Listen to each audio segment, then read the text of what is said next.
Hi everybody, this is Ted, and I'm going to take this moment just to kind of recap our 8 years here in Congress. We're in the beautiful rotunda of our nation's capital, and this is our favorite room. Carolyn and I often would come here and sit and just look at the history of our nation, you know, from the signing of the Declaration, Christopher Columbus, the Pilgrims.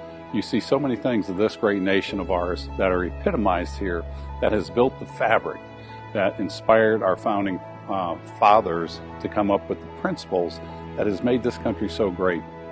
And I say that because when Carolyn and I decided to run and sell our veterinary practices, we ran on a very simple platform.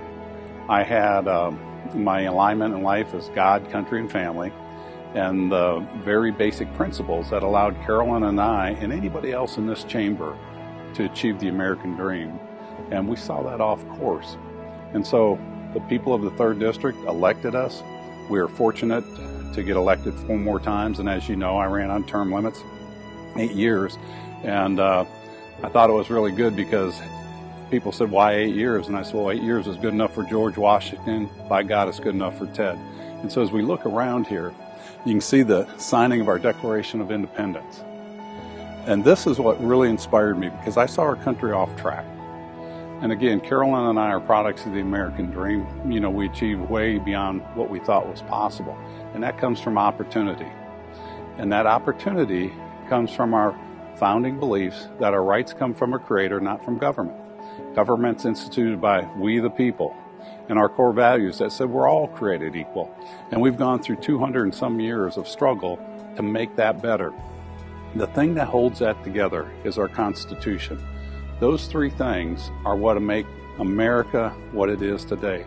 It gives opportunity, and anybody can achieve in this country if you take advantage of that opportunity and you put in work and you play by the rules.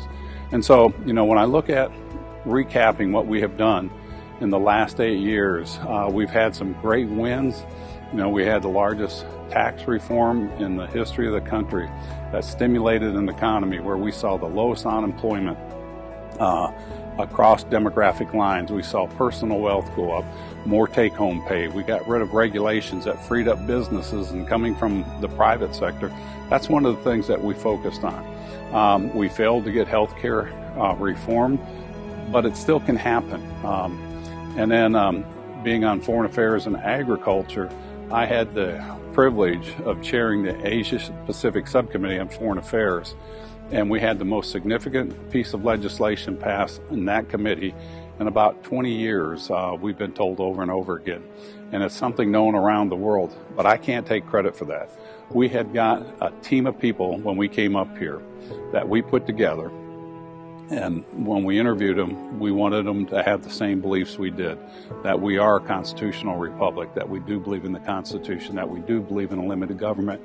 And that team went to work. And any credit or accolades I get for my accomplishment goes to that team as well. And, you know, it's just been really an honor and a privilege to be here. The other thing is the work we did in our district. We got 5 new VA clinics in the district. We've seen the University of Florida go from number 10 in the country, and now it's in the top 5. We've got the Sid Martin Biotech Park that has won Incubator of the Year 2 years in a row, so they're the most recognized incubator. We've seen all kinds of money coming into the district in federal grants and infrastructure projects increase. But I think one of the things we're proudest of is the work our district team did. We've returned over $23 million back to you, the constituents, through services or federal agencies like Social Security, the Veterans, IRS, and it's just so rewarding to see our team go to work for the constituents, because that's what this is all about. And we had a saying in our office that we don't like to hear no. You know, we can't fix everything. But the other thing is we're in the customer service business. I don't look at the people that I represent as constituents, they're customers, and a lot of them are friends. But again, the blessings that we've had to be here in Washington, which I feel is the greatest nation on earth, can only stick together and can only remain if we can get politicians, and I know this is a hard thing to do, but get politicians to throw politics out, and focus on what's best for this country. And what I see right now is a lack of leadership and a lack of vision of where this country is going to be 50, and we should be bold and look 100 years down the road. What kind of America do we want? And then put policies in place that eliminate politics, but you focus on what is best for the country. Fixing Social Security, fixing health care. You know, those shouldn't be political debates. Those are things that we should all fight to do to make better, because those are the things that make America stronger. We've got such a bright future in front of us, but if we're short-sighted and fight with petty things, we forget the big things. And again, I just want to say what an awesome privilege and an honor for my wife Carolyn and I and our 3 children to be able to serve for the last 8 years and to have your confidence. And a lot of people encouraged me to run again and break my term limits. But I learned a long time ago when I was a little kid, my dad and mom both said that a person is only good as their word. And if you can't hold your word's not good for much. And so I just want to tell you again, we appreciate it. We're going to be missing a lot of great friends and partners. In fact, there goes one over here. A good friend of mine, Doug LaMalfa from California. Come over here. I'm doing a go away video. This is one of my dear friends. In fact, he came in with me, and we got coined the 3 amigos.